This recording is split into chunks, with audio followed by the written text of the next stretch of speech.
বাইজিদ বুস্তামির কাছে বুস্তামনগরে হঠাৎ একদিন একজন আল্লাহর বন্ধু আইসা ডাক দিয়া কয়, হে বাইজিদ, তুমি তো মানুষকে হেদায়েতের পথে ডাকো, তুমি বলো না আমি হেদায়েত পামুনি, আমার আল্লাহ আমার হেদায়েত দিবনি। বাইজিদ বুস্তামি একটা ডাক দিয়া কয়, ও আব্বাজান, আনতে চাই আপনি আমার আল্লাহর কাছে হেদায়েত চান, আমার আল্লাহ আপনার হেদায়েত দেওয়ার জন্য। বলেন না বাবা, আপনি আমার আল্লাহর কাছে কি হেদায়েত চান? উনি ডাক দিয়া কয়, বাইজিদ, আমি যে আল্লাহর বান্দা, আমি আমার জীবনে তো আমার আল্লাহরে দেখলাম না। বাইজিদ রে, আমার একটু নসিহত করো না, আমি যেন আমার আল্লাহরে দেখতে পাই। এবার আপনারা বলেন, আমরার মনে আল্লাহ দেখার সাথ জাগে কি জাগে না? আল্লাহর নবী কয়, আল্লাহরে দেখবা? ইয়া রাসূলুল্লাহ, ইয়া হাবিবাল্লাহ, নবী গো, আল্লাহরে কেমনে দেখবো আপনি বলেন? আমার নবী কয়, ওয়ামান আহসানু সূরাতি, আমার আল্লাহর আহসানি সূরতে কাল ময়দানে মাশরে যখন হাজির হইয়া যাইবা, আমার আল্লাহ আল্লাহর বান্দারে দেখা দিব। কিন্তু বান্দা আমার আল্লাহর নূরানি সূরত দেইখা তুমি সহ্য করতে পারবা না। ওই বান্দা ডাক দিয়া কয়, বাইজিদ রে, বলো না আমি আমার আল্লাহরে পাওয়ার জন্য কি করা লাগবে? বাইজিদ বুস্তামি কয়, যেই ব্যক্তি আমারে আইসা প্রশ্ন করছে, ওই ব্যক্তির জীবনে 30 বছরের টানা একটা আমল আছে। আমলটা কি জানোনি? এই ব্যক্তি একটানা 30 বছর দিনের বেলা রোজা রাখছে, রাতের বেলা বালা কইরা ঘুমাইছে না, সারা রাত তো আমার আল্লাহর ইবাদত করছে। তবুও বেটা আমারে জিগায়, আল্লাহর দেখার জন্য আমার কি করা লাগবে? সুবহানাল্লাহ। আচ্ছা, কোনটা যেই ব্যক্তি একটানা 30 বছর দিনের বেলা রোজা রাখে, রাতের বেলা ইবাদত করে কাটায়, ওই ব্যক্তিটা কি সাধারণ না অসাধারণ? অসাধারণ না? যেই ব্যক্তি টানা 30 বছর দিনের বেলা রোজা রাখছে, ওই ব্যক্তি বাইজিদ বুস্তামির আইসা ডাক দিয়া কয়, বাইজিদ, আল্লাহরে পাওয়ার জন্য কি করা লাগবে? বাইজিদ বুস্তামি কয়, একটানা 30 বছর দিনের বেলা রোজা রাইখা তুমি তোমার শরীরের ভিতরে একটা অহংকারের জামা ফুরাই ফেলাইছো। তুমি 30 বছর রাতের বেলা ইবাদত করতে করতে তোমার দেহটারে তুমি অহংকার দিয়া জাজরা কইরা ফালাইছো। বলে কেমনে? তুমি বলো না, রাস্তা দিয়া যখন তুমি হাইটা দাও, মানুষ তোমার ইবাদত দেখলে তোমারে কি বলে? উনি বলে, মানুষ আমারে বলে আমি বড় ভালো মানুষ। বাইজিদ বুস্তামি কয়, এই ভালো মানুষ যে বলছে তোমার ইবাদত এখানেই শেষ। বাইজিদ বুস্তামির ওই ব্যক্তি একটা ডাক দিয়া কয়, হুজুর, তাহলে আপনি আমারে বলেন, হুজুর আপনি আমারে বলেন আমি কেমনে খোদা দেখার জন্য চেষ্টা করব? বাইজিদ বুস্তামি কয়, তোমার শরীরে যে পোশাক আছে, ওই পোশাক তুমি খুলে ফেলো, পাগলের মতো হয়ে যাও, পোশাকটার মাথার মধ্যে বাঁধো এবং তুমি রাস্তা দিয়ে হাঁটো, হাতের মধ্যে কিছু আখরোট নাও, আখরোট গুলা নিয়া রাস্তার মধ্যে যাইবা, এই জায়গার মধ্যে মানুষ দেখবা, পোলাপান দেখবা, সেই জায়গায় যাইয়া বলবা, কেউ যদি তুমি বাইজিদের গালের মধ্যে একটা সর মারতে পারে, তাহলে তার হাতের মধ্যে তুমি একটা আখরোট দিবা। যদি 2টা সর মারতে পারে, তার গালের মধ্যে তুমি তার হাতে 2টা আখরোট দিবা। বাইজিদ বুস্তামির এমন কথা শুইনা ওই ব্যক্তি ডাক দিয়া কয়, বাইজিদ, নিজে বুঝি টাকা খরচ করে মানুষরা আখরোট খাওয়াইতাম, আবার বুঝি তারার হাতের সরে আমি খাইতাম, এটা কেমন কথা বললা বুঝলাম না। বাইজিদ বুস্তামি কয়, তুমি কি জানো, আলেম ওলামারা একটা আমলের কথা বলছে, তামুতু কাবলাল মাউত, মরার আগে একবার মইরা যাওয়ার জন্য। তুমি যদি মাওলার প্রেমে দুনিয়াতে একবার মরতে পারো, আল্লাহর কসম দুনিয়ার থাপ্পরের কথা তুমি চিন্তা করবা না। উনি ডাক দিয়া কয়, বাইজিদ, আর কি করব তুমি আমারে বলবা? বাইজিদ বুস্তামি কয়, যাইতে যাইতে যাইতে যাইতে যে জায়গায় যাইয়া দেখবেন যে এলাকার মানুষ আপনারে সবচাইতে বেশি ঘৃণা করে, সবচাইতে লাঞ্ছনা দেয়, সবচাইতে কষ্ট দেয়, ওই এলাকার মানুষের কাছে যাইয়া আপনি আস্তে আস্তে আল্লাহ তাআলার ইবাদত করবেন। উনি ডাক দিয়া কয়, বাইজিদ, বুঝতে পারলাম না, তোমার কথাটা বুঝলাম না। কারণটা কি রে? মানুষ আমারে কষ্ট দিব, আমি কি তারারে আবার ইসলামের দাওয়াত দিতে দিতাম। বাইজিদ বুস্তামি কয়, আপনি তো গোছানো বাগানের মধ্যে ইসলামের দাওয়াত দিতেছেন, আপনি ইবাদত করতেছেন, কিন্তু যে মানুষগুলা পথ হারা আপনি তারারে পথ দেখাইতেছেন না। ওই ব্যক্তি ডাক দিয়া কয়, বাইজিদ বুস্তামি, আমি তোমার কথা মানলাম, তবে মানুষের থাপ্পড় খাওয়া আমি আল্লাহর বান্দা সহ্য করতাম পারতাম না, মানুষের আঘাত খাওয়া আমি সহ্য করতে পারবো না। তুমি বলো না আমি কেমনে আল্লাহরে পাবো? বাইজিদ বুস্তামি কয়, আমি জানি আপনি পারবেন না, এই জন্য আমি আপনার কাছে একটা আবেদন জানিয়ে দিলাম।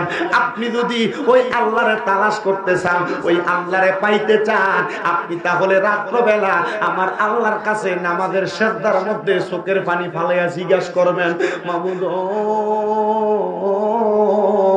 আল্লাহ ফরিয়াদ তোমার দরবারে, আমি টাকা পয়সা ইনকাম করি নাই, আমার সম্পদ লাগবে না, আমি সারা দিন রোজা রাখি, রাতের বেলায় ইবাদত করি, কিন্তু তোমারে তো দেখি না। ওই ব্যক্তি বলে, বাইজিদ বুস্তামির কথাটা শুই না আমি বাড়ির ভিতরে যাইয়া আমি ইবাদত করতে লাগলাম, আমার একটা আয়াতের কথা মনে হইয়া গেছে। আল্লাহ কয়, ওয়া মিনাল লাইলি ফাতাহাজ্জাদ বিহি নাফিলাতাল লাকা হাসা আইয়া বাসাকা রাব্বুকা মাকামাম মাহমুদা। আমার আল্লাহ আমার নবীরে ডাক দিয়া কই, নবী গো, আপনি রাতে কিছু অংশে তাহাজ্জুদের নামাজ আদায় করেন, যদি আপনি তাহাজ্জুদের নামাজ পড়েন আমার আল্লাহ অতি সত্বর আপনারে মাকামে মাহমুদ দান করব। এই আয়াত যখন আমার নবীর উপরে নাযিল হইছে, আমার নবী চোখ মুবারকের পানিগুলা ছাইরা দিছে, আর আমার আল্লাহরে ডাক দিয়া কই, আল্লাহ আমি যদি তাহাজ্জুদের নামাজ পড়ি আপনি আমারে মাকামে মাহমুদ দান করবেন। আমার লক্ষ লক্ষ কোটি কোটি গুনাহগার উম্মত আছে, আমার উম্মতেরা গুনার কারণে কান্দে, আমার উম্মতেরা দুনিয়াতে রিজিকের জন্য কান্দে। আল্লাহ আপনি আমার উম্মত যদি তাহাজ্জুদের নামাজ পড়ে আপনি আমার উম্মতের কি দান করবেন? এখানে অনেক ভাই বাবার আছে কামাই করে বরকত নাই, অনেকে বিদেশ যাওয়ার চেষ্টা করে যাইতে পারে না, অনেক মা বোনের গর্ভে সন্তান হয় না। আমি বলবো মা বোনেরা, ভাই বাবারা, যদি আমার আল্লাহর কাছ থেকে সন্তান কামনা করো, যদি বিদেশ তাড়াতাড়ি যাইতে চাও, আমি তোমারে 3 মাসের গ্যারান্টি দিলাম। 3 মাস 5 ওয়াক্ত নামাজের পাশাপাশি আমার আল্লাহর কাছে তাহাজ্জুদের নামাজ পড়া পড়া কান্না করো, দেখবারে আমার আল্লাহ তাআলা তোমারে আমার আল্লাহর সব নিয়ামত দান করবে। জোরে বল সুবহানাল্লাহ। আল্লাহুম্মা সাল্লি মুহাম্মদ নাবিয়ানা, জোরে না মাওলানা মুহাম্মদ আল্লাহুম্মা সাল্লি আলা মারহাবা মুহাম্মদ নাবিয়ানা শাফিয়ানা মাওলানা। আল্লাহর ওলি বাইজিদ একটা ডাক দিয়া কয়, মুরব্বি বাবা গো, হে আমার বাবা জান শুনেন, আপনি আমার আল্লাহর কাছে তাহাজ্জুদের নামাজ পড়া কান্দেন। সুবহানাল্লাহ। উনি বলে, আমি নিয়ত করলাম তাহাজ্জুদের নামাজ পড়া আমার আল্লাহর কাছে কান্না করতে লাগলাম, তো নবী যে বলছে আমি তাহাজ্জুদ নামাজের আয়াত যখন নাযিল হইছে আমি আমার আল্লাহর কাছে কান্না করতে লাগলাম। আল্লাহ কয়, হাবিব আপনার কোন উম্মত যদি তার মনের আশা পূরণ করবার জন্য, তার রিজিক কামনা করার জন্য আমি আল্লাহর কাছে তাহাজ্জুদের নামাজটা পড়া যা চাইবো আপনার উম্মতের আমি আল্লাহ তা দিয়া দিব। ও বাবা, 5 ওয়াক্ত নামাজ হইতে পারেন না, তাহাজ্জুদ করবেন কোন সময়? 5 ওয়াক্ত নামাজ হইতে পারেন না, তাহাজ্জুদ করবেন কোন সময়? আল্লাহর কসম, পৃথিবীতে যত ওলি আল্লাহ পীর মাশায়েখ দেখেন, এরা এমনে ওলি হইছে না, এমনে ওলি হইছে না, এরা তাহাজ্জুদের নামাজ পড়া ওলি হইছে। তাহাজ্জুদের নামাজ পড়া ওলি হইছে, এমন একটা ওলিও দেখাইতে পারবেন না যে তাহাজ্জুদ ছাড়া ওলি হইছে। আমি একটা কিতাব পড়ছি, যে কিতাবের নাম তাযকিরাতুল আউলিয়া, আল্লামা ফরিদউদ্দিন আত্মারের লিখিত কিতাব। এই কিতাবটার মধ্যে 229 জন আল্লাহর ওলির জীবনী আছে। 229 জনের জীবনী পড়া দেখলাম, 229 জনই তাহাজ্জুদের নামাজ পড়ছে। এবার আপনারা বলেন, আল্লাহর কাছ থেকে সফলতা পাওয়ার জন্য আমরা তাহাজ্জুদ পড়ার দরকার আছে না নাই?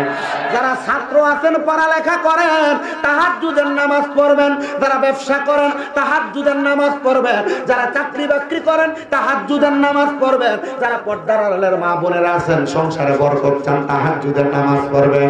আল্লাহর কসম, এই তাহাজ্জুদের নামাজ কত বড় নিয়ামত, 3 মাস পড়লে টের পাইয়া যাইবেন। আল্লাহ সবাইরে পড়ার তৌফিক দান করো, জোরে কোন আমিন। এবার উনি ডাক দিয়া কয়, হুজুর আমি তাহাজ্জুদ পড়া শুরু করলাম কারে দেখার জন্য? কথা কয় না, কারে দেখার জন্য? আরো জোরে কোন, কারে দেখার জন্য?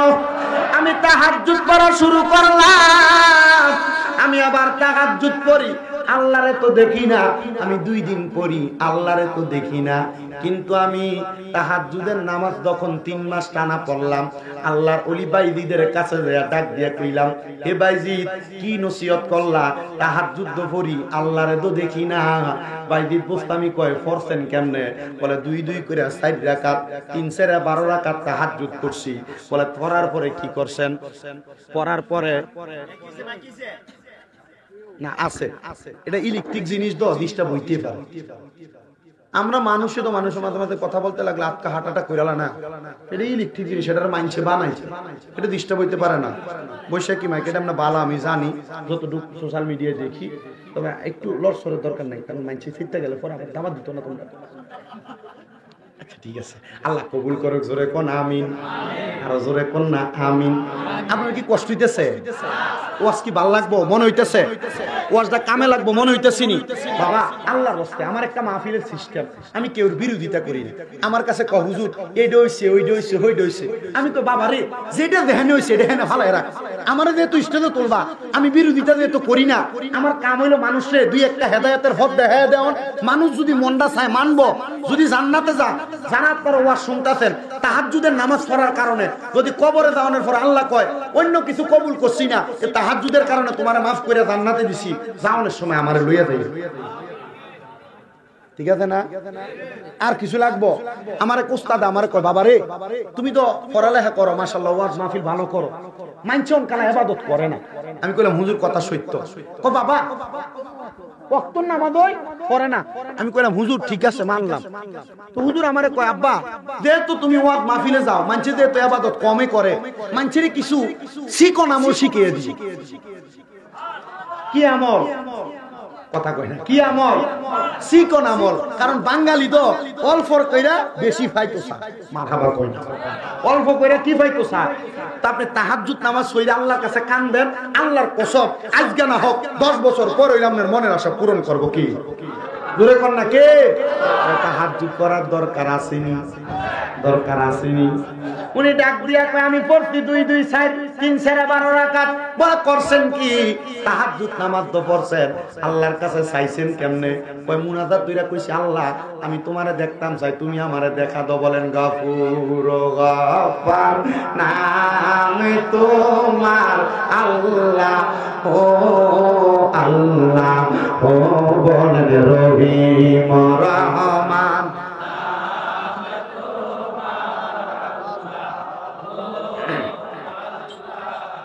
মারহাবা, ভাল লাগবো। আমার মনে হয় সবাই যদি মনটা খুইলা জবানটা খুইলা কোন, আজকে বড়িবাড়ির মাহফিলটা কবুল হয়ে যাবে। জোরে কোন না, গফুর গফার না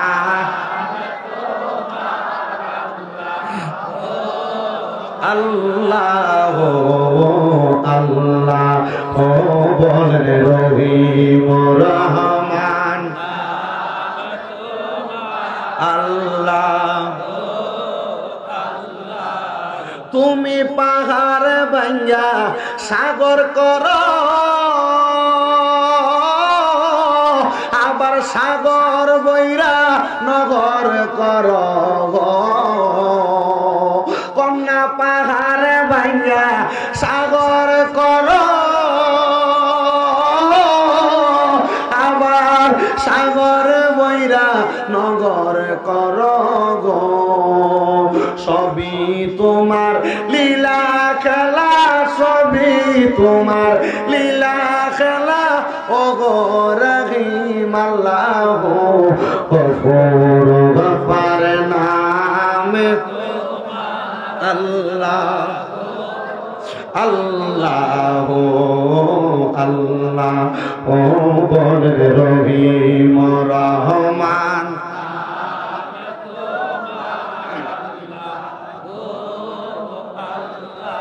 বাইজিদ বুস্তামি একটা ডাক দিয়ে কয় আব্বা এমনে না তাহাজ্জুদ পড়বেন, পড়লে আল্লাহ কবুল করবে। সাজদা দিবেন নামাজটা শেষ কইরা, যে সাজদার নাম হলো সাজদাতুশ শুকর। আল্লাহর কাছে ডাক দিয়া বলবেন আল্লাহ আপনারে দেখতে চাই, দেখবেন আমার আল্লাহরে আপনি দেখতে পাইবেন। ওই লোকটা ডাক দিয়া কই জগতের মানুষ, আমি এবার পরের দিন বাড়িতে যাইয়া তাহাজ্জুদ নামাজ পড়ার জন্য দাঁড়াইছি। 12 রাকাত নামাজ পড়ছি, সুবহে সাদিকের আগে আমার আল্লাহর কাছে সেজদা দিয়া আল্লাহর কাছে কামতাছি। এমন টাইমে আমি দেখলাম আমার ঘরটা একটা নূরের আলোতে পক পক করে জ্বলতাছে। আমি আমার মাথাটা উড়াইলাম, মাথাটা উড়ে আমি চোখটা খোলার চেষ্টা করলাম, কিন্তু এত নূরের তাজাল্লি আমি দেখলাম আমার চোখটা আমি ভালো করে খুলতে পারি না। আমি আবার চিন্তা করলাম এমন নূরের তাজাল্লি, মনে হয় বাইজিদের কথা সফল হইয়া গেছে। চোখ খোলার চেষ্টা করলাম, খুলতে পারি না। কিন্তু এমন টাইমে দেখলাম আস্তে আস্তে করে চোখ খুইলা দেখতেছে আমার ঘরে এমন একটা আলো ঝলমল করতেছে, জ্যোৎস্নার রাইতে চাঁদের আলোটা যেমন ফকফকায়া জ্বলে। আমি দেখলাম আমার ঘরটা তার চাইতে আরো বেশি আলো দিয়া ঝলমল করতেছে। আমি দেখলাম আমার ঘরের দরজাটার মধ্যে কে জানি দাঁড়াইয়া রইছে। আমি দেখলাম ওনার মুখটা দেখা যায় না, চেহারাটা কাপড় দিয়া ঢাকনা দেওয়া। আমি জিগাইলাম কে আপনি গো? আপনার শরীরের নূরের আলোতে, নূরের ফুকাতে আমার ঘরটা আলোকিত হয়ে গেছে। উনি ডাক দিয়া কই এই আল্লাহর বান্দা, যার কথা শুই না, যার আমলের কথা শুই না, একটা না 30 বছর পর্যন্ত দিনে রোজা রাখছো, রাইতের বেলায় ইবাদত করো, আবার একজন ওলির কথা শুই না এখন রাইতের বেলা তাহাজ্জুদের নামাজ পড়ো। আমি হইলাম ওই আমল শিখেন না নবী, ওই নবী মুহাম্মদ মুস্তাফা আহমদ মুস্তাফা সাল্লাল্লাহু আলাইহি ওয়াসাল্লাম, মদিনার কামলিওয়ালা দয়াল নবী। ওই ব্যক্তি বলে আমি একটা লাফ দিয়ে আমার রাসূলের কদম মুবারকে ধরছি, ডাক দিয়ে কইলাম ইয়া রাসূলুল্লাহ ইয়া হাবিবাল্লাহ, নবী গো আপনি নবীরে দেখতাম আমার মনটা চাই। নবী কয় আমারে তো দেখতে চাইছস না, দেখতে চাইছস খোদারে। আমি তোর ঘরে কেন আসছি জানোস? তুই যে 30 বছর টানা ইবাদত করতাছস, তোর কোন ইবাদত আমার আল্লাহর কাছে কবুল হইতাছে না রে পাগল। তোর সব ইবাদত আমার আল্লাহ আসমান এবং জমিনের মাঝখান দিয়া ঝুলাইয়া রাখছে। ইয়া রাসূলুল্লাহ ইয়া হাবিবাল্লাহ, নবী গো আমার আল্লাহ যে আসমান জমিনের মাঝখানে ঝুলাইয়া রাখছে। নবীজি বুঝতে পারলাম না কারণ কি। আমার নবী ডাক দিয়া কয় তোর মা যখন মারা গেছে, তোর বাবা যখন মারা গেছে, বল রে পাগলা তুই কি এখন পর্যন্ত তোর মা বাবার জন্য একটু দোয়া করছস নি? ডাক দিয়া কয় হুজুর দোয়া করছি। বলে দোয়াটা কবুল হইছে নি? মা বাপরে একটু দেখার চেষ্টা করছস নি? উনি ডাক দিয়া কয় হুজুর দোয়া করার দায়িত্ব, দেখা করার চেষ্টা তো আমি করি নাই, কারণ আমি জানি আমার মা মারা গেছে, আমার বাপ মারা গেছে, আমি আমার মা বাবার লগে দেখা করা সম্ভব না। আমার নবী ডাক দিয়া কয় পাগলা ওই মা বাপরে সন্তুষ্ট না কইরা খোদা দেখতা চাও, তুমি তো তোমার খোদারে পাইবা না, খোদারে দেখবা না। ডাক দিয়া কই হুজুর একবার আমি ওই মারে দেখতাম চাই, বাপরে দেখতাম চাই। আমার নবী ডাক দিয়া কই ও 30 বছর ইবাদত করিস না বেড়া, আয় আমার সামনে আয়। আমার নবী তার সামনে নিয়া ওই শব্দরত পাগলাটার ডাক দিয়া কয় তুই আমার আল্লাহ তাআলারে স্মরণ কর, আর জবান দিয়ে ইস্তেগফার কর, আস্তাগফিরুল্লাহ রাব্বি মিন কুল্লি জামবি ওয়া আতুবু ইলাইহি লা হাওলা ওয়ালা কুওয়াতা ইল্লা বিল্লাহিল। দোয়াটা পড়রে পর ইস্তেগফার কর। উনি কয় আমি ইস্তেগফার করলাম। আমারে কয় একবার সূরা ফাতিহা পড়। আমি সূরা ফাতিহা পড়লাম। আমারে কয় 3 বার সূরা ইখলাস পড়। আমি সূরা ইখলাস পড়লাম। আমারে কয় আবার তুই আমার আল্লাহ তাআলার কাছে একটা সিজদা দে। হুজুর আমি আল্লাহ তাআলার কুদরতি কদমে একটা সিজদা দিছি। আমি সিজদা দেওয়ার পরে দেখলাম দুইজন মানুষ, একজন বুড়া মানুষ পুরুষ, একজন বুড়া মানুষ মহিলা, দুইজন বৈশা বৈশা কান্দে। আমি তারার কাছে যাই জিজ্ঞাসা করলাম কে গো আপনারা কান্দেন কেন? তারা দুইজন আমার দিকে চোখটা তুইলা কয় কয় পুত্রে আমরারে কি চিনস না? আরো 35 বছর আমরা আগে আমরারে কবর দিয়া গেছস, আমরারে কি চিনস না? আমরার জন্য কি তোর একটু মনটা কানছে না? আমরা মা বাবা কবরে আইসা তোর ইবাদত কবুল হওয়ার জন্য কত আল্লাহর কাছে কান্নাকাটি করি। মা ও আব্বা গো, আপনারা কি কবরে ভালো নাই? মা বাপ দুইজন কয় না রে ফুত আমরা ভালো নাই। মা গো মা, কবরে ভালো নাই কেন? বালা নাই বলেন না। বলে আমরা দুনিয়াতে অনেক সম্পদ রাইখা আসছি রে সন্তান, ওই সম্পদের মধ্যে এমন একটা ব্যক্তি বসবাস করে যেই ব্যক্তিটা সবচাইতে একজন বড় নেশাখোর। এ বাবা, ওই নেশাখোরটা যখন রাত্রবেলা তার ঘরের মধ্যে আইসা তার বন্ধু বান্ধবরে লইয়া নেশা করে, ওই জাগার মালিক তো আমি জাগার মালিক হওয়ার কারণে ওই নেশা যখন করে তখন থেকে আমরা মা বাবার কবরে আযাব শুরু হইয়া যায়। নাউজুবিল্লাহ নাই।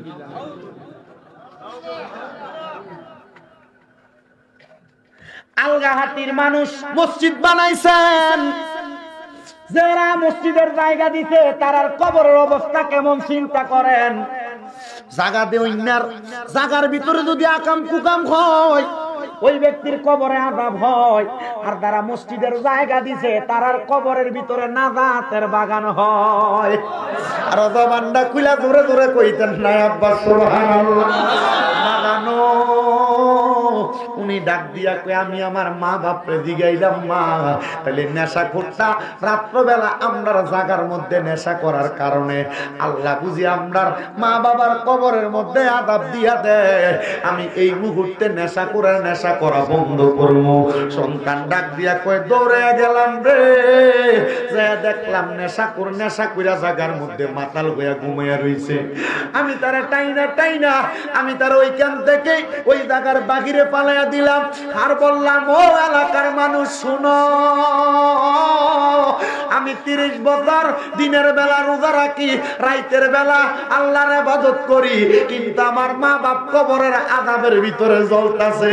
এলাকার মানুষ কয় কি বলেন আপনি যে ইবাদত করেন আমরা তো মনে করছি আপনার বাপ দাদা বংশ গোষ্ঠী দ্বারা আছে, আপনার ইবাদতের কারণে আমার আল্লাহ তারারে মাফ কইরা দিব। ভাইজান রে, এখন আপনি এই কি জবাব দিলেন? আপনার মা বাপ নাকি কবরের মধ্যে জ্বলতাছে।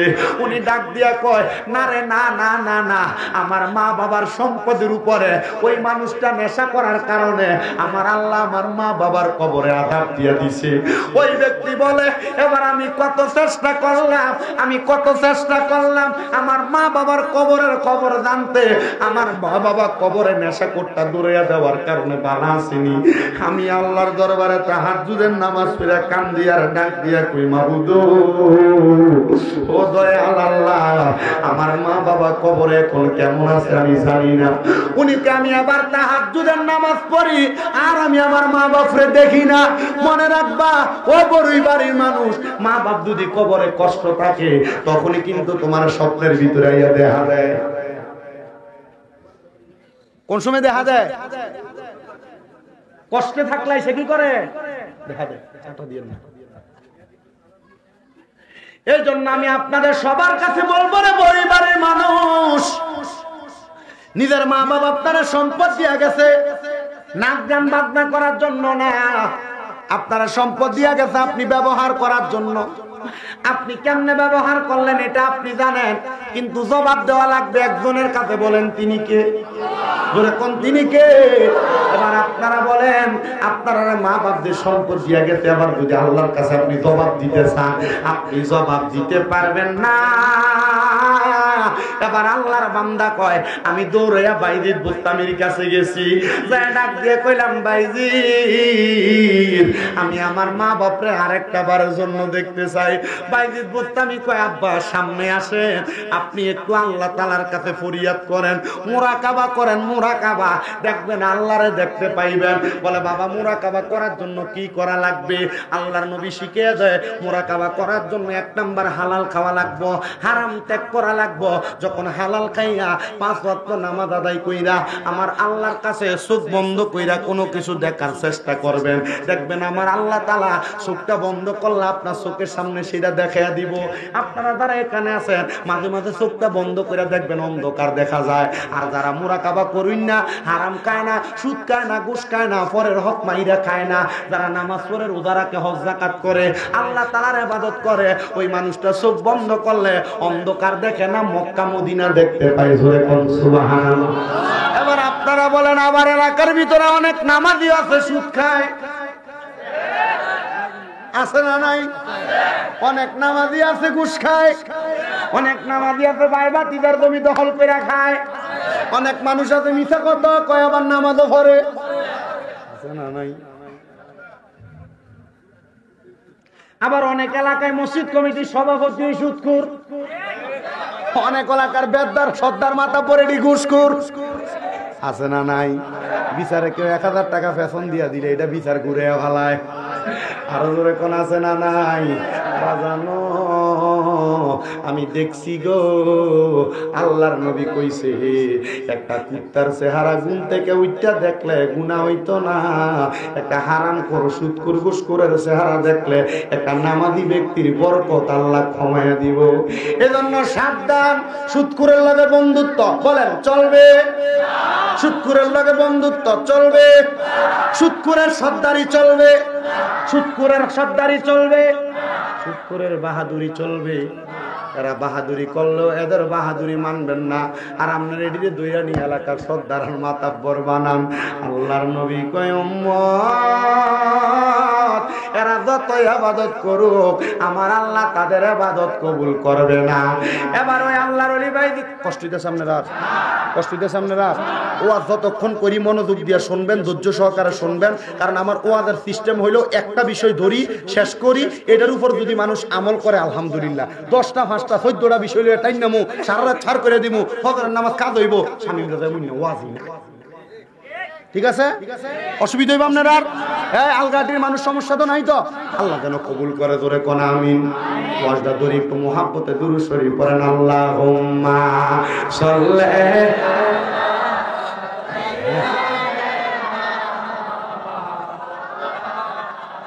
মুহাম্মাদ ওয়া আলা আলি সাইয়্যিদিনা মুহাম্মাদ আল্লাহুম্মা সাল্লি আলা সাইয়্যিদিনা মাওলানা মুহাম্মাদ ওয়া আলা আলি সাইয়্যিদিনা। ওরে জগৎ সংসার ঘুরি ঘুরি আরে দেখলাম কত বাহাদুরি, সবাই গেল কবরের ভিতরে নিরঞ্জনে, দিবে তোরে কবরের ভিতরে কন্যা, দিবে তোরে কবর তরে নিরঞ্জনে, দিবে তোরে কবরের ভিতরে, টাকা পয়সা ধন সম্পত্তি থাকবে তোমার সবই পরি, যাইবা তুমি কবরের ভিতরে, হায় রে যাইবা তুমি কবরের ভিতরে। মা বাবা সন্তান সন্ততি দেখিবে না একবার আসি, মা বাবা সন্তান সন্ততি দেখিবে না একবার আসি, পইরা থাকবা অন্ধকার ওই ঘরে কন্যা, পইরা থাকবা অন্ধকার ওই ঘরে, মাটির ঘরে, দিবে তোরে কবরের ভিতরে, বলেন দিবে তোরে কবরের ভিতরে, মাটির ঘরে, দিবে তোরে কবরের ভিতরে কন্যা, দিবে তোরে কবরের ভিতরে, মাটির ঘরে, দিবে তোরে কবরের ভিতরে। বন্ধু বান্ধব আছে যত রাখবে না তোমায় মনে তত গো, ওরে বন্ধু বান্ধব আছে যত রাখবে না মনে তত, থাকবা তুমি মাটির ওই ঘরেতে কন্যা, থাকবা তুমি মাটির ওই ঘরেতে, মাটির ঘরে, দিবে তোরে অন্ধকার কবরে কন্যা, দিবে তোরে অন্ধকার কবরে, মাটির ঘরে, দিবে তোরে অন্ধকার বাজানো বুস্তামি একটা ডাক দিয়া কয় আব্বা সাজদা দেন আর আল্লাহর কাছে দোয়া করেন, আল্লাহ আমার মা বাপরে দেখতাম চাই। উনি ডাক দিয়া কয় যখন সাজদাটা দিছিল জগতের মানুষ, আমি দেখলাম আমার মা বাবা আর একা একা বইসা নাই। আমি দেখলাম রে আমার মা বাবার সামনে সুন্দর সুন্দর কিছু খানা দেখা যায়। আমি আমার মা এবং বাপরে ডাক দিয়া কইলাম মা গো মা, ও মা আপনারা যদি দেখি এখন সুন্দর দামি দামি খানা লইয়া বসে রয়েছেন, কারণ কি? মা বাপ দুইজন ডাক দিয়া কয় বাবা অন্য কোনো কারণ না, এটার মূল কারণ হইল তুমি সন্তান জানলার জায়গার উপর থেকে খারাপ কাজ বন্ধ করে দিছ। আমার আল্লাহ আমরা মা বাপরে কবরে এখন শান্তি দিয়া দিছে, আমরা কবরের মধ্যে সুন্দর একটা ব্যবস্থা করে দিছে।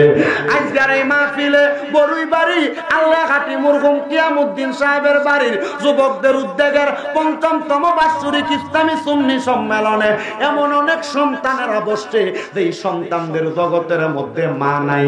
আমারে অন্ধকার কবরে শোয়া দিয়া আজকে আই জান্নাতের বাগান মাহফিলে বসছো। আজকের মাহফিলে কত সন্তান দায়িশা রইছে রে, যেই সন্তানদের জগতের মধ্যে আব্বা নাই। সন্তান রে মা বাবা কবরে কেমন আছে জানো না? আহারে একটা বার কি ওই মা বাবার কবরের খবর লইলা না? আসে কেবার ডাক দিয়া কয় ওরে ৩.৫ হাত গর্তে ফেলে একা একা আসলা চলে, ৩.৫ হাত গর্তে ফেলে একা রেখে আসলা চলে, তোমার বাড়ি আইতে দেরি হইলে যে মা ঘুমাইতো না, ওই কবর দেশে মায়ের পাশে একটু রইলি না, ওই কবর দেশে মায়ের পাশে একটু রইলি না, কবর দেশের খবর লইলি না। কেমন আছেন বাবা মনি, কেমন আছেন মা জননী, কবর দেশে একবার দেখলি না, বলেন কেমন আছে মা জননী, কেমন আছে বাবা মনি, কবর দেশের খবর লইলি না, আদর সোহাগ দিয়া তোরে জগতে করেছে রে বড়, ওই মা বাবার খবর তুমি কেন লইলি না, কবর দেশের খবর লইলি না। এরে আমার বড়ুই বাড়ির যুবক, হে বড়ুই বাড়ির আমার দাড়ি পাকা মুরব্বী বাবারা, পর্দার অন্তরালের মা বোনেরা গো, যাদের মা বাবা কবরে একটা বারও কি ওই মা বাবার খবর লইলা না? মা বাবা লাখ লাখ টাকার সম্পদ দিয়া গেছে, ওই মা বাবার সম্পদ ব্যবহার করো, একটা বারও কি মা বাবার জন্য মনটা খুলা দোয়া করতে মনটা চায় না? আবার আজকে এখানে অনেক মানুষ আছে যাদের মা বাবা বাচ্চা আছে, কিন্তু তারা মা বাপরে জুদা কইরা দিয়া রাখছে, মা বাপরে বাদ দেয় না, বাইয়ে বাইয়ে ঝগড়া কইরা মা বাপরে আলাদা কইরা দিছে, বউয়ের সঙ্গে ঝগড়া কইরা মা বাপরে জুদা কইরা দিছে। আবার অনেক সন্তান আছে বাইয়ে বাইয়ে ঝগড়া কইরা মা বাপরে এমন আলাদা করছে, মা সকালবেলা এক ভাইয়ের ঘরে ভাত খায়, দুপুর বেলা আরেক ভাইয়ের ঘরে খানা খায়, রাত্রবেলা আরেক ভাইয়ের ঘরে খানা খায়। এর বড়ুই বাড়ির সন্তান, তোমার কি মায়া লাগে না? কোন মা বাপরে তুমি আলাদা কইরা দিলা? যেই মা বাবা নিজে না খায়া তুমি সন্তানরে খাওয়াইছে, যেই মা বাবা সকালবেলা পান্তা ভাত গুলা খাইছে না, পানি খেয়ে সময় কাটাইছে। মা বাপ চিন্তা করতো আমার কলিজার টুকরা দাদুমণি বাড়িতে আসলে দুপুরবেলা রৌদ্র দিয়ে আসলে পানি ভাতটা খাইলে পুতের কলিজাটা ঠান্ডা হইব। আজ্ঞা এমন মা কার জানি অন্ধকার কবরে আবার অনেক সন্তান আছে এই মা বাপ গুলারে আলাদা করে দিছ। না রে না, তোমার মতো শ্রোতার আমার দরকার নাই। বলে হুজুর কেন? কারণ ওই মা বাপের মনে কষ্ট দিয়া, মা বাপরে বাত না দিয়া এমন 100টা মাহফিল শুনতে পারবা, ব্রাহ্মণবাড়িয়ার সবচাইতে বড় মুফতি সাহেবের ওয়াজ শুনতে পারবা। আল্লাহর কসম লাভ হবে না, আল্লাহর কসম লাভ হবে না। সন্তান তোমার কদমের মধ্যে হাত রাইখা বলি, যদি তোমরা এমন মা বাবার মনে কষ্ট দিয়া থাকো, আজকে ওয়াদা করো এখান থেকে বাড়ির মধ্যে যে আমার পাটার মধ্যে ধরবা, এখান থেকে বাড়ির মধ্যে যে বাপের পাউডার মধ্যে ধরবা, বলবা মা ও আব্বা আল্লাহর রাস্তায় আপনার কাছে মাফ চাই। মা বাপ যদি মুখ দিয়া কয় মাফ করে দিছি, তাইলে মা বাপের পাও চাইরো, আর নাইলে মা বাবার পাউডার চাইরো না। বলো হুজুর কেন? কারণ আম্মা আব্বা যদি মাফ না করে স্বয়ং খোদা তোমারে মাফ করবে না। অনেকে চিন্তা করে হুজুর আমি আমার মা বাবার লগে কোনো অন্যায় করছি না, আমিও কি মা বাবার পায়ে ধরে মাফ চাইতাম নি? আমি বলবো সন্তান মা বাবার পায়ে ধরলে সন্তানের দাম কমে না। আল্লাহর দোহাই লাগে, আল্লাহর দোহাই লাগে, আজকের বড়ুই বাড়ির মাহফিল কবুল হবে কি হবে না এটার গ্যারান্টি কেউ দিতে পারে না। তবে আমি শামিমরা একটা কথা বইলা দিয়া যাই, আগামী কালকে যদি দেখো বড়ুই বাড়ির কোনো দোকানে বইসা কোনো দাড়ি পাকা বয়স্ক বাবা বলে আমার ফুতে কোনোদিন আমার লগে কোনো অন্যায় করছে না, তবুও ওই শামিমরা কুমিল্লা থেকে আইসা ওয়াজ করার কারণে আমার ফুতে আমি আব্বার পায়ে ধরে মাপ চাইছে, কোনো মহিলা একজন আর একজনে বলে আমার ফুতে কোনোদিন আমার লগে কোনো অন্যায় করছে না, তবু আমি মার পায়ে ধরে মাপ চাই, তাহলে মনে করবা মাহফিলটা কবুল হয়ে গেছে। বলে হুজুর কেন? কারণ শুইনালো আম্মা আব্বার পায়ে ধরলে দাম কমে না রে। আল্লাহর নবী কয় মা বাবার পায়ে ধরলে আমার আল্লাহ ওই সন্তানের সম্মান বাড়াইয়া দেয়, মা বাবার কাছে নত শিরে থাকলে আমার আল্লাহ ওই সন্তানের মর্তবা বাড়াইয়া দেয়। বলে হুজুর কেমনে বুঝতাম? আল্লাহর নবী কয় শুধু পায়ে ধরা না, মাঝে মাঝে সুযোগ পাইলে মা বাবার কদমে সুমা দিবা। অনেকে চিন্তা করে হুজুর মা বাপের পায়ে ধরে মাপ চামু দূরের কথা, দুই ঈদের সময় আমি মা বাবার পায়ে ধরে সালামই করি না। আর আল্লাহর নবী শিখিয়ে দেয় যদি সন্তান সুযোগ পাও আম্মা আব্বার কদমের মধ্যে চুমা দিবা। নবী গো কেন কেন? আমার নবী কয় আম্মা আব্বার কদমে চুমা দিলে আল্লাহর জান্নাতের চৌকাঠে চুমা দেওয়ার সওয়াব পাওয়া যায়। ইয়া রাসূলুল্লাহ কেমনে বুঝবো?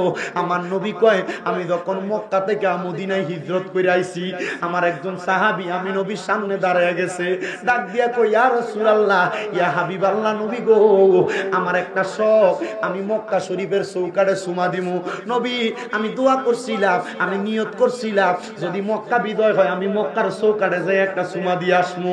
ইয়া রাসূলুল্লাহ নবী গো, ও দয়াল নবী, মায়ার নবী, রহমাতুল লিল আলামিন নবীজি, মক্কা বিজয় হইছে আমি মক্কার চৌকাঠটা চুমা দিতাম পারছি না।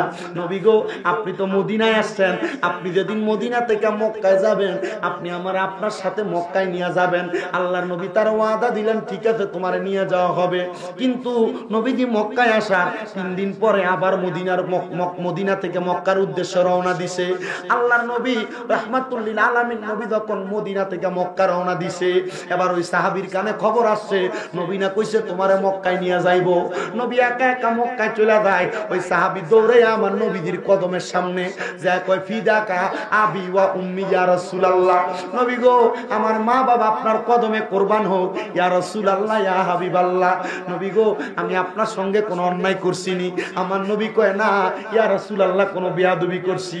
আমার নবী কয় না নবী গো আপনি না বলছেন আপনার সাথে আমার মক্কায় নিবেন, এখন দিয়ে আপনি একা একা চলে যান।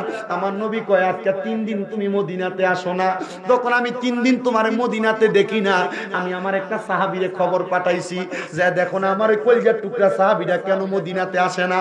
ওই সাহাবী আমি নবীরে খবর দিছে তোমার বাড়ির মধ্যে তুমি নাকি তোমার বুড়া মাটার খেদমত করতেছো, এই জন্য আমি নবী তোমার মায়ের খেদমতে তোমার রাইখা দিয়া মক্কায় চলে যায়।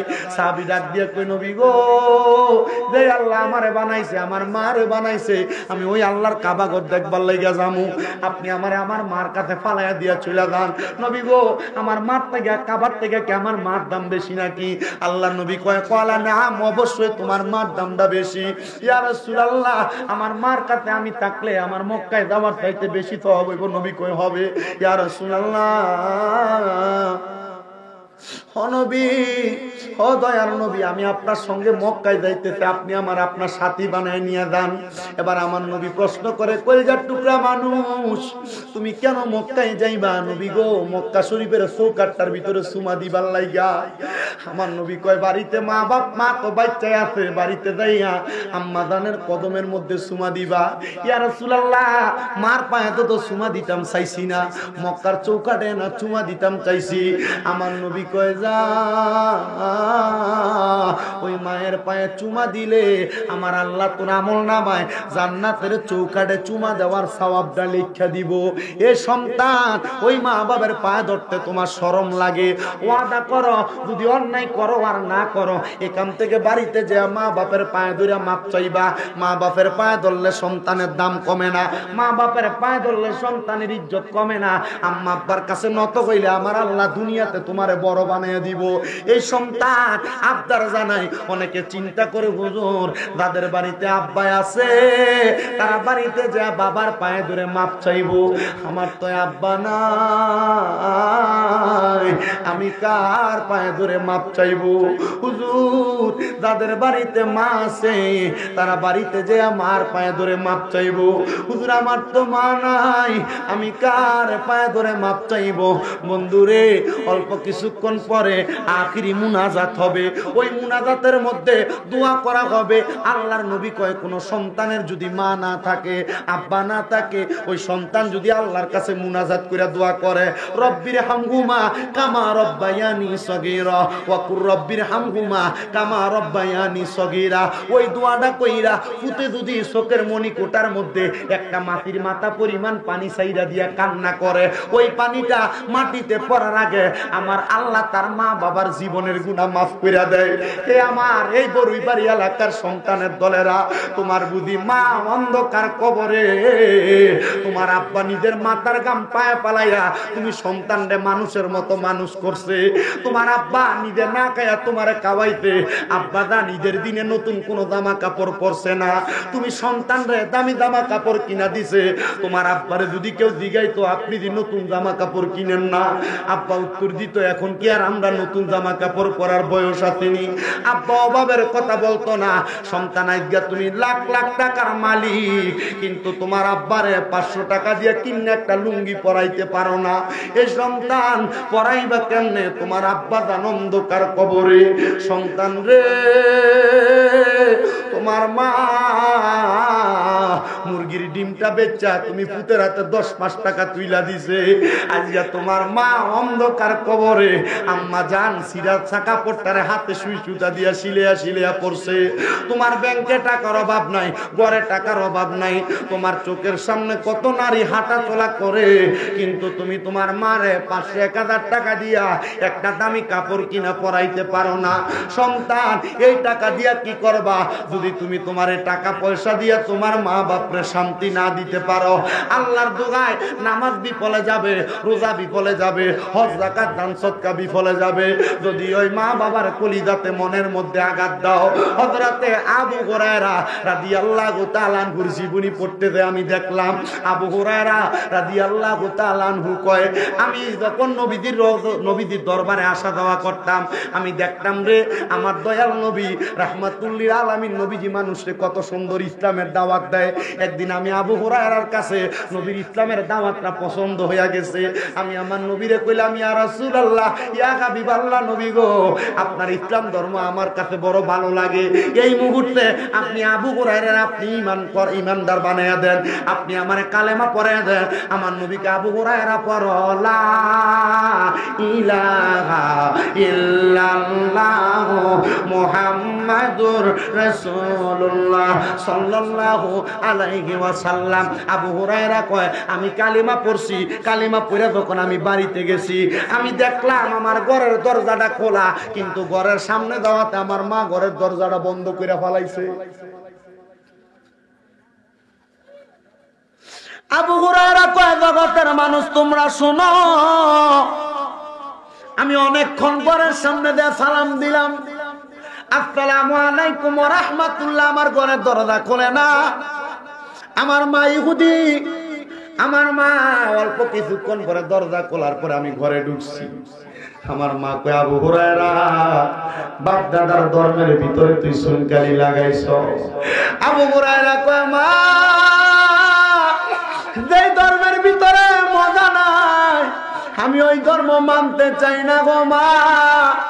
আবু হুরায়রার মা কই, ইসলাম ধর্মে কি মজা পাইছো?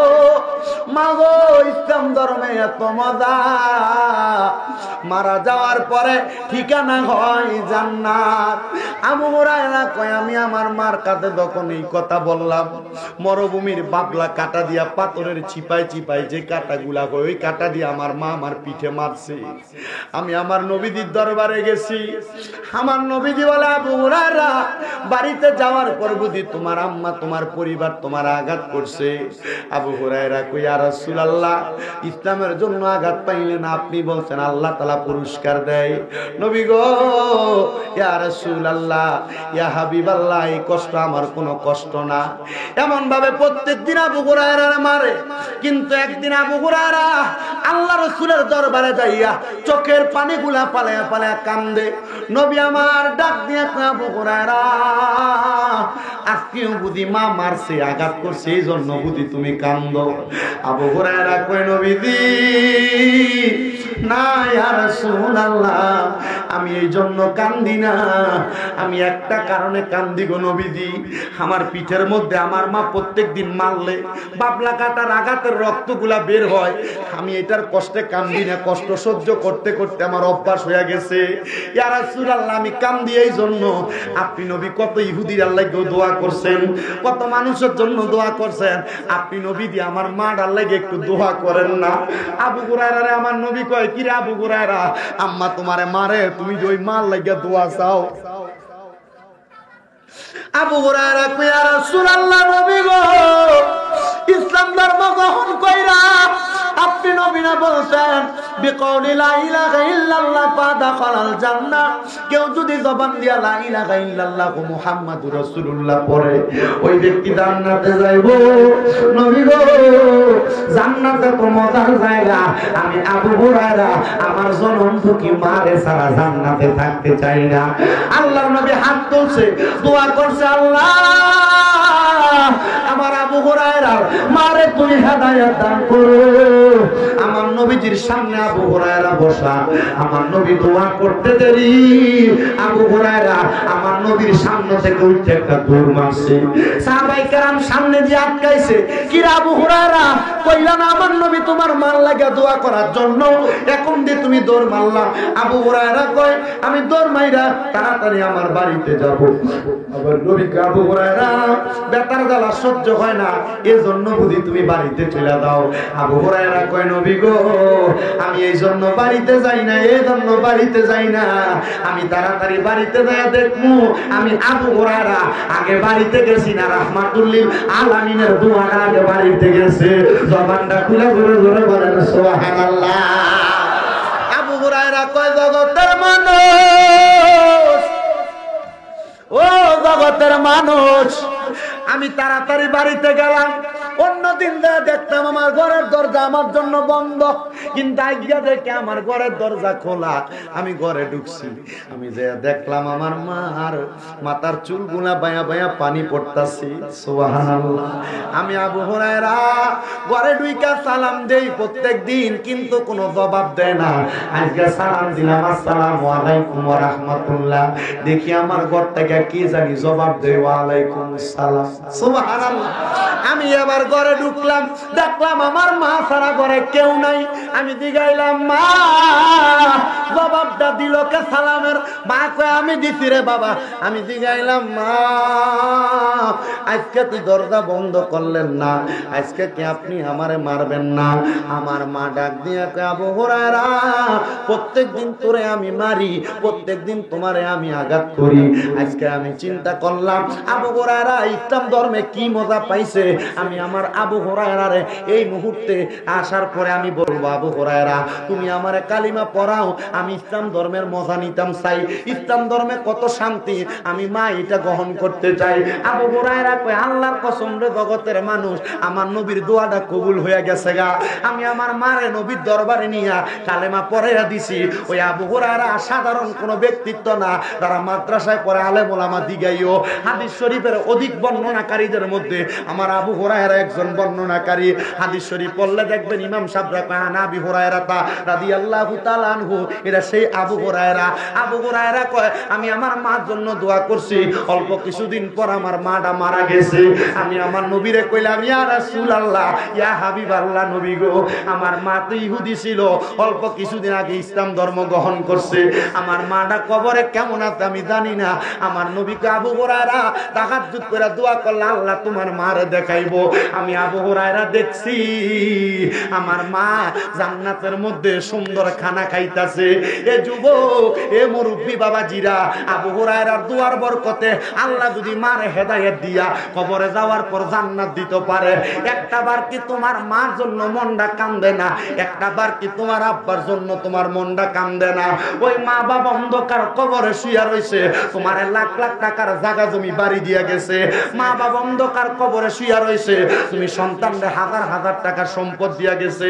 কই তুমি তো তোমার মা বাপরে এখনো পর্যন্ত কবরে 2-1 টাকা দিতে পারো নাই, দিবা কেমনে মা বাপ কবরে? তোমার মা বাপ যদি বাচ্চা থাকতো, মা বাপের মাসে যদি 1000 টাকা করে ওষুধ খরচ লাগতো, 12 মাসে 12,000 টাকা মা বাবার পেছনে তোমার খরচ হইয়া যাইতো। এই সন্তান আম্মা আব্বাদে বাড়ি দিয়া গেছে, ওই বাড়িতে যদি তুমি ভাড়া থাকতা, মাসে 5,000 টাকা করে বাড়ি ভাড়া দিতা, 12 মাসে 60,000 টাকা ভাড়া দেওয়া লাগতো। আজকে তোমার মা কবরে, আল্লাহ যেন তোমার মার জান্নাতবাসী করে, তোমার মার কবরটার মধ্যে জান্নাতের বাগান বানিয়ে দেয়।